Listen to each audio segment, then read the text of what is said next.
Line Arabian dates. இப்போ அது line லயனா டே. இது தரும் ஆரோக்கியம் இயற்கையானது. லயனா பிரீமியம் டேட்ஸ். எந்த சமையலும் ருசி தேடும் ரகசியம். ₹20. கடந்த 2021ஆம் ஆண்டு அதிமுக ஆட்சியில் SP வேலுமணி உள்ளாட்சி அமைச்சராக இருந்தார். அப்போது கோவை மாநகராட்சியில் காலியாக இருந்த 69 இளநிலை உதவியாளர் பணியிடங்களை நிரப்ப அறிவிப்பு வெளியானது. மொத்தம் 654 பேர் விண்ணப்பித்தனர். அவர்களில் 440 பேர் நேர்முக தேர்வு மற்றும் சான்றிதழ் சரிபார்ப்பிற்கு அழைக்கப்பட்டனர். இறுதித் தேர்வின் முடிவில் 54 பேர் இளநிலை உதவியாளராக தேர்வு செய்யப்பட்டு பணியில் சேர்ந்தனர்.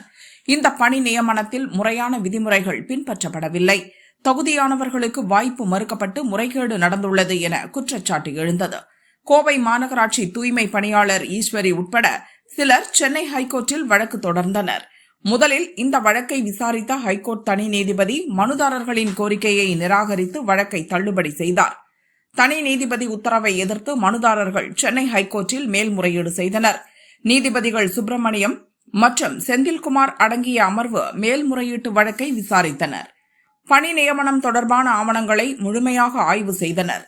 அரசு தேர்வாணையம் மூலமாகவோ அல்லது வெளிப்படையான போட்டித் தேர்வு முறைகளை பின்பற்றாமலோ 54 பேரும் பணி நியமனம் செய்யப்பட்டுள்ளனர்.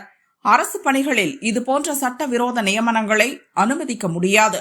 எனவே அந்த 54 பேரின் பணி நியமனங்களையும் ரத்து செய்து நீதிபதிகள் உத்தரவிட்டனர்.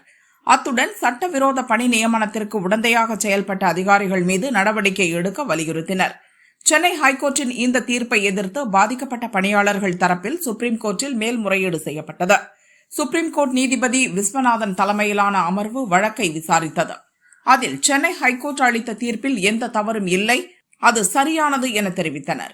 2021இல் கோவை மாநகராட்சியில் மேற்கொள்ளப்பட்ட 54 இளநிலை உதவியாளர் நியமனங்களும் முழுக்க சட்டவிரோதமானவை என உறுதி செய்தனர்.